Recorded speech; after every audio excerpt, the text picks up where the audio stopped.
Igreja Católica iha mundo tomak iha lorong ide fulan Janeiro kada tinang steza solenidade Santa Maria maromak ni inang no lorong mundial paz. Nune Arcebispo Arquidiocese Metropolitana dele, Dom Virgílio Cardeal do Carmo da Silva SDB, liu hosini homilia ba celebração missa iha paróquia Imaculada da Conceição Catedral dele, husu basrani Católica hoto atau sayema nebe kuda kultura dame iha inisio tinang fong rihun rua ronolo resinengnya.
Entretanto, Padre Paulus Maia, Padre Paróquia Imaculada da Conceição, Catedral dele, convida jovens sira to sai motor principal badame, hahu hosirne família no sirne comunidade nebe haleu sira.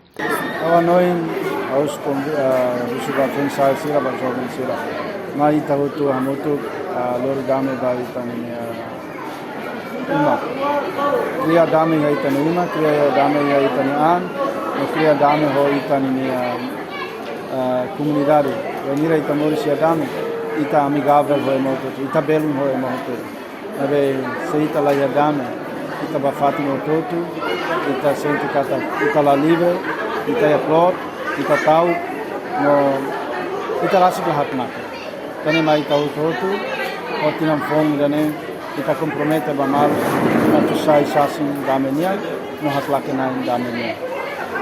Lihusi celebração solenidade Santa Maria Maromak ni inang lorong mundial pas badala 5-0 resing walune, hingga tak bele encoraja serani Católica sira hodi habelar mensajen damen yang no hametin fraternidade ia sociedade nyelaran.